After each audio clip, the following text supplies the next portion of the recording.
welcome back to Homestead Corner. Today I have got a list of tips for brand new preppers.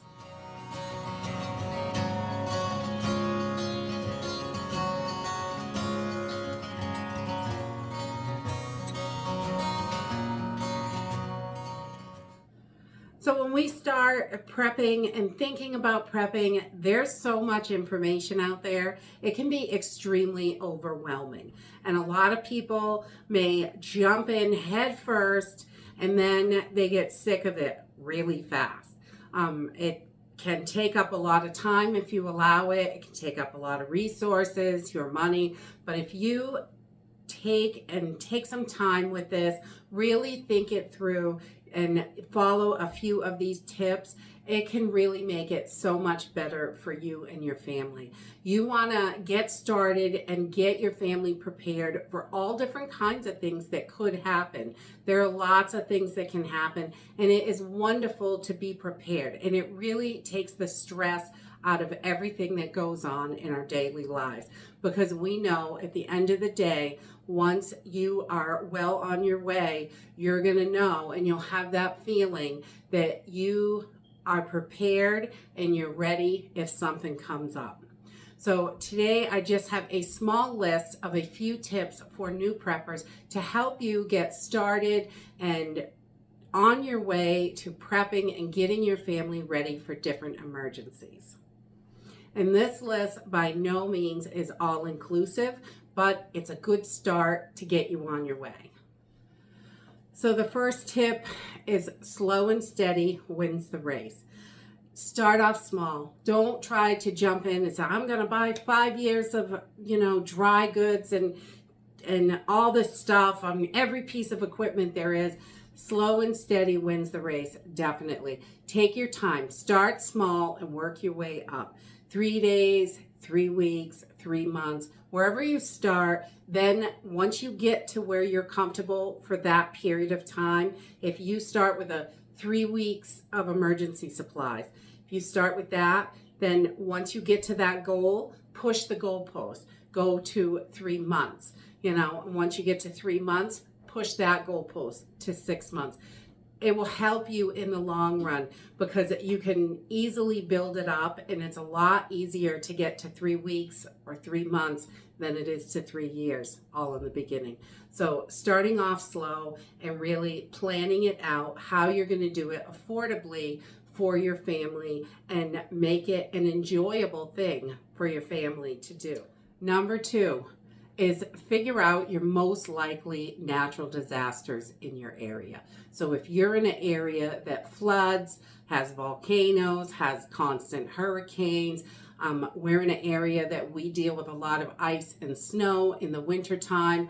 So things like that, don't count everything out, but focus on those things that are most likely to happen in your area. Those kind of things are what you want to prepare for first. Think about how you're going to get through that, what you're going to need, and what that looks like for your family. So, I like to also throw in there sickness and job loss. Those are very highly likely, especially in these times, and we need to be prepared for those things. If you or your spouse comes down very ill and is out of work for 6 months, that's something that you need to be prepared for. It can happen, and it has happened to a lot of us before. Or a job loss.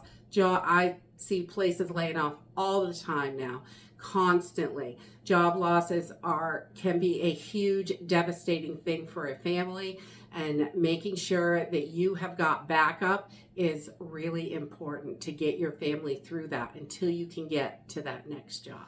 Number 3, this is really simple. Stick to the basics. You need water, you need food, you need shelter, and you need heat. So making sure you've got your basics covered. If you stick to the basics and not try to go all out to all ends in the beginning, it will really help you focus on what you really need. Once you get going and established and you've got a lot of supplies, then you may want to branch out. It's nice to have a few frivolous things that can give you comfort in those times of emergencies. Those are nice to have. but your very basic survival foods and equipment will be the first things that you want to look at. Number 4, set up a plan. Figure out how you're going to communicate. The grid is down. Communications can definitely be hard. So figure out your communications. Transportation. If your plan is to, if you're in the city and the plan is to get out of Dodge and hit grandma's house in the event of SHTF, then figure out how you're going to get transported there. How's that going to work for you? And try to figure that all out and get it set up. That can be a very complicated thing. It can be simple. It depends on what you are doing. Keeping it simple is the best way to do it. I will tell you, the more simple things are, the easier it is on you.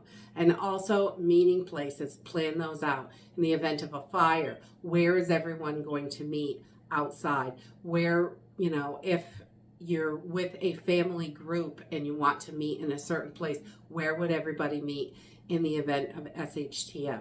Set these things up. Get your family involved. I think that is a really wonderful thing. Number 5, gather your important documents. Your birth certificate, marriage certificates, a deed to your land, your medical information, all that stuff for you and everyone in your family. If you have children, all that stuff, it's important to have all that information together, and it's nice if you have it in a place where it's grab and go. If you ever had to leave, hopefully you don't, staying home is your best option. But if you ever had to, that information's all together. And if you have to find anything to prove anything, you know where it is. It's easily accessible and you've got it. Number 6, this is my favorite. Learn basic skills. Learn those fire starting skills, how to cook basic foods, to put basic foods together so you can cook from your prepper pantry and your supplies, things like that. How to garden, learn how to grow your own food. Even if you just start with lettuce and chives or a few herbs, something simple. If you get the basics down, you're going to be able to grow food and be a lot better off than most people are out there. Hunting, fishing, any of those things, all of these basic skills can be life-saving. And if you learn how to do them, we think it's great. Taking the kids off fishing, they think it's great too. So it's really nice to do those things. And although it's a fun project with the family, it's a skill that can save you and everyone in your family in the future if something happens. Along the lines of gardening, I think it is also super important to learn how to forage for food and preserve food. If you're going to garden in the summertime and raise food, a lot of times you can raise more food than you can eat fresh. So taking that and preserving it for winter, all that extra, is really an excellent skill. And preserving food does not have to be difficult. We do it in a multitude of different ways, whether it's dry. We have a outside dehydrator that we hang on the porch. It's just basically a screen and with zip up compartments so the bugs can't get in. But you can dehydrate, you can dry off all that stuff. You can freeze stuff, can stuff. We really like canning and dehydrating and freeze drying because they are shelf stable after, and I don't have to worry if the electricity goes down. I don't have to worry about the freezer. So freezing food is great, and I love the way it comes out. But it is one of those things that's like a catch-22.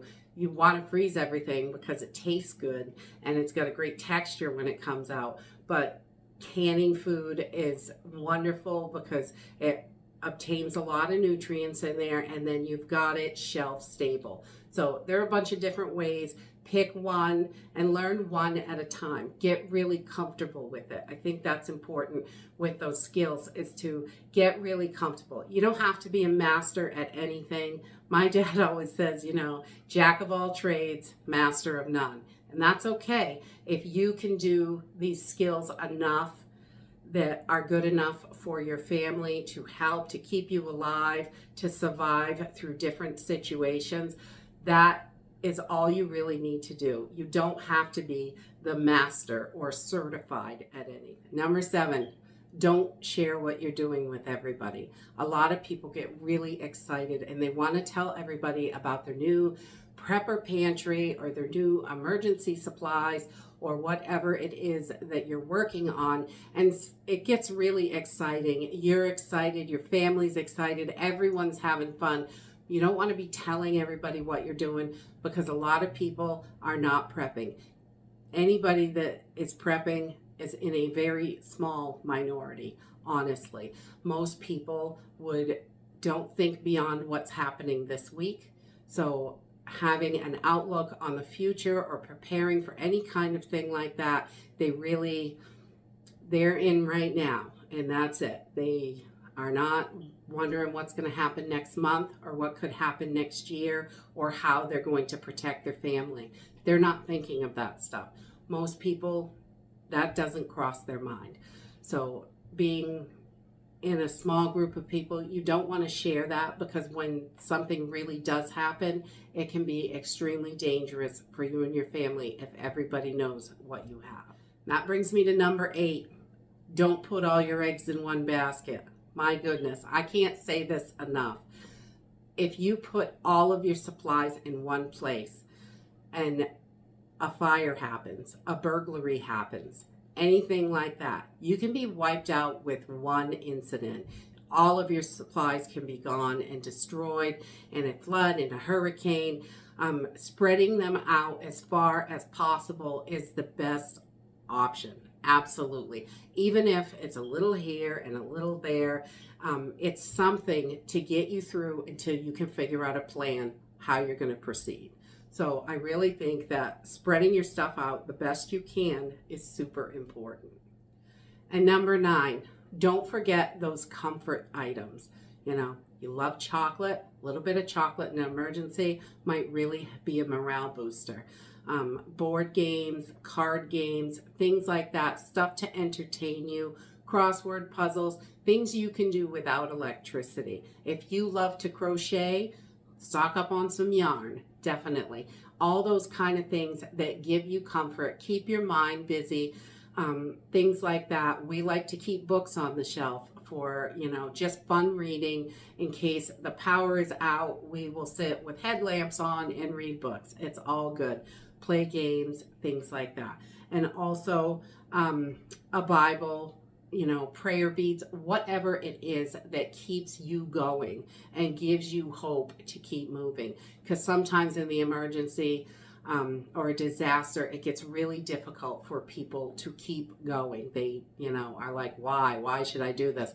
But if you have got that, if you hang on to that faith, and that will help get you through. So like I said at the beginning, this is not an all-inclusive list, but I think it's a great start for new preppers to really remember to step back, plan. Lots of planning is really important, and figure out how and what is going to work for you. Every person that prepares for emergencies does it a little bit different, and it's all okay because every situation is a little bit different. Your family is different than mine. My family is different than the neighbor's family. We're all very different, and we have different needs, all those things, wants, needs, all that stuff. So making sure to do what works for your family is really the most important thing. And that's it for today. If you like this video, give me a thumbs up, subscribe. I'll see you in the next video. Bye.